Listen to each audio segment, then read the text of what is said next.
Hello everyone, welcome back my YouTube channel. My name is Gulfsha. I hope आप सभी ठीक होंगे और अपनी अपनी स्टडी कर रहे होंगे और आप लोग सभी देख रहे हैं मेरा official channel D you education club. आज की जो वीडियो है वो बहुत ज़्यादा इंपॉर्टेंट होने वाली है थर्ड सेमेस्टर वालों के लिए जो बीए प्रोग्राम में है। और जो आज की हमारी वीडियो है, इस वीडियो में मैं आपके लिए एजुकेशन का क्वेश्चन पेपर लेकर आई हूँ और आपकी जो एजुकेशन है उसका नाम है researching children and childhood in India. ये आपकी एजुकेशन की बुक का नाम है और इस बुक का जो क्वेश्चन पेपर है आज मैं आपके साथ वो डिस्कस करने वाली हूँ, जो कि बहुत इंपॉर्टेंट होने वाला है। अगर आपने अभी तक मेरी वीडियो को लाइक और मेरे चैनल को सब्सक्राइब नहीं किया है तो आप फटाफट से कर लीजिए, ताकि मेरी अपकमिंग जितनी भी वीडियोस हैं वो आपको मिल पाएँ। चलिए फिर स्टार्ट करते हैं। स्टार्ट करने से पहले यहाँ थोड़े से निर्देश हैं जो आप देख सकते हैं। यानी आपको पूरे क्वेश्चन पेपर में से सिर्फ 5 प्रश्नों के उत्तर देने हैं।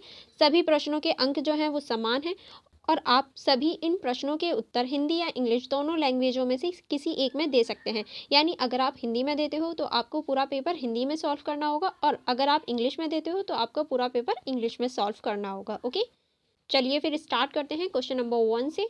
आपका क्वेश्चन नंबर 1 है जो कि कह रहा है, चर्चा करें कि कैसे परिवार बचपन में समाजीकरण के अभिकर्ता के रूप में काम करता है। यानी आपको इस क्वेश्चन में बताना है कि किस तरह से परिवार एक महत्वपूर्ण भूमिका निभाता है किसी भी बच्चे के जीवन में और किस तरह से किसी भी बच्चे का जो समाजीकरण है, यानी जो समाज है वो परिवार ही होता है।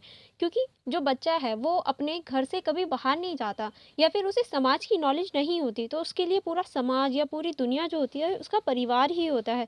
तो वो किस तरह से एक अभिकर्ता के रूप में भूमिका निभाता है, यही आपको इस क्वेश्चन में बताना है। ओके, चलिए फिर हम लोग आगे बढ़ते हैं। आगे हमारा है क्वेश्चन नंबर 2 जो कि कह रहा है, बच्चों के विकास पर किसी एक सैद्धांतिक ढांचे की व्याख्या करें जो बच्चों के मुद्दों पर अध्ययन करने के लिए मददगार होता है। यानी आपको बच्चों के विकास के बारे में सैद्धांतिक ढांचा जो है उसकी व्याख्या करनी है और किस तरह से ये बच्चों के विकास के और बच्चों के जो मुद्दे हैं उनका अध्ययन करने में मददगार है, ये आपको बताना है इस क्वेश्चन नंबर 2 में। आई होप आपको क्वेश्चन नंबर 2 भी अच्छे से समझ में आ गया होगा। चलिए फिर आगे बढ़ते हैं।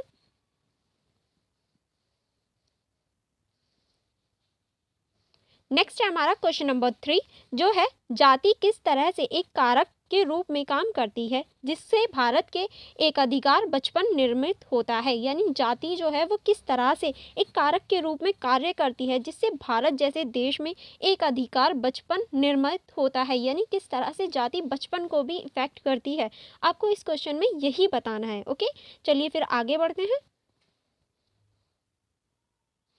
नेक्स्ट है हमारा क्वेश्चन नंबर 4 जिसमें पूछा गया है, समझाइए कि कैसे माता पिता की गरीबी का बच्चों पर पड़ने वाले प्रभावों का अध्ययन लंबवत शोध करके किया जा सकता है। यानी बच्चों के जो माता पिता होते हैं उनकी जो गरीबी होती है वो किस तरह से बच्चों के जो प्रभाव होता है, यानी बच्चों के विकास में या फिर बच्चों पर किस तरह से प्रभाव डालता है, यही हमें बताना है। उन पर क्या प्रभाव पड़ता है या किस तरह से वो शोध कर पाते हैं या किस तरह से वो प्रभाव डाल पाते हैं, इस बारे में आपको इसमें डिस्कस करना है। नेक्स्ट आपका स्टार्ट होता है क्वेश्चन नंबर 5 जिसमें पूछा गया है, टीवी के प्रचारों में झोपड़पट्टी में रहने वाले बच्चों का चित्रण किस रूप में किया जाता है। 2 उदाहरण लेकर आलोचनात्मक विश्लेषण कीजिए। यानी आप लोग मोस्टली सभी लोग टीवी वगैरह देखते हैं या फिर फ़ोन वगैरह देखते हैं, उसमें जो झोपड़पट्टी वाले बच्चे दिखाए जाते हैं उनका जो चित्रण है वो किस तरह से किया जाता है। आपको 2 उदाहरण देकर या 2-3 उदाहरण देकर इस चीज़ की आलोचनात्मक विश्लेषण करना है, इस चीज़ के बारे में आपको बताना है।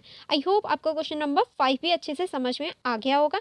एंड नेक्स्ट है हमारा क्वेश्चन नंबर 6 जो पूछ रहा है, छोटे बच्चों के विकास में स्वच्छंद एवं परिप्रेक्षित खेल की क्या भूमिका होती है। यानी जो छोटे बच्चे होते हैं उनके जो जीवन है या उनके विकास में खेल की क्या महत्वपूर्ण भूमिका होती है या खेल क्यों इंपॉर्टेंट होता है बच्चों के जीवन में। हम लोग बोलते हैं यहाँ खेल का मतलब ये वीडियो गेम वगैरह ऐसे खेलों से नहीं है जो फिजिकल खेले जाते हैं, यानी जैसे बच्चे खेलते हैं, भागते हैं, कूदते हैं, ये वाले खेलों से। तो वो क्यों इम्पॉर्टेंट होते हैं आपको यही इसके बारे में यही बताना है। यानी उनकी क्या भूमिका होती है या फिर वो क्यों इम्पॉर्टेंट होते हैं, क्यों हम लोग बोलते हैं कि बच्चों तुम्हें खेलना चाहिए ताकि उनका अच्छे से विकास हो सके, जो उनकी शारीरिक क्षमता है वो बढ़ सके। इसीलिए तो हम बच्चों को खेलने के लिए कहते हैं, तो वही आपको इसमें बताना है। ठीक है, चलिए फिर आगे बढ़ते हैं।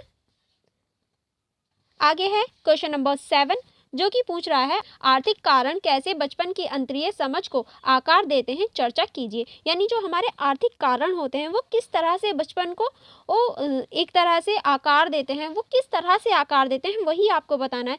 क्यों? क्योंकि जो आर्थिक स्थिति होती है वो हर किसी को प्रभावित करती है, चाहे वो बचपन की एज में हो, जवानी में हो, बुढ़ापे में हो, हर कहीं आर्थिक कारण हमें कहीं ना कहीं प्रभावित करते हैं। तो वही आपको बताना है कि किस तरह से बचपन को भी प्रभावित करते हैं। जैसे कि आप भी देख सकते हैं, जो अमीर लोग होते हैं और जो गरीब लोग होते हैं, उनके जो बच्चे होते हैं उनके पास जो फैसिलिटीज़ होती हैं उनमें भी बहुत ज़्यादा डिफरेंस हो जाता है। क्यों? क्योंकि वो आर्थिक रूप में देख सकते हैं हम उन डिफरेंसों को। तो वही आपको बताना है। नेक्स्ट है हमारा क्वेश्चन नंबर 8। इसको देख लेते हैं। क्वेश्चन नंबर 8 है, शादी के संदर्भ में चित्रित किन्हीं दो फिल्मी गानों का जेंडर की दृष्टि से आलोचनात्मक विश्लेषण कीजिए। यानी शादी के संदर्भ में जो चित्रित गाने होते हैं जो फिल्मों में बनाए जाते हैं, उनके किन्हीं भी दो गानों का आपको जेंडर की दृष्टि से आलोचनात्मक विश्लेषण करना है कि वो किस तरह से हम उन्हें जेंडर की दृष्टि से देख सकते हैं।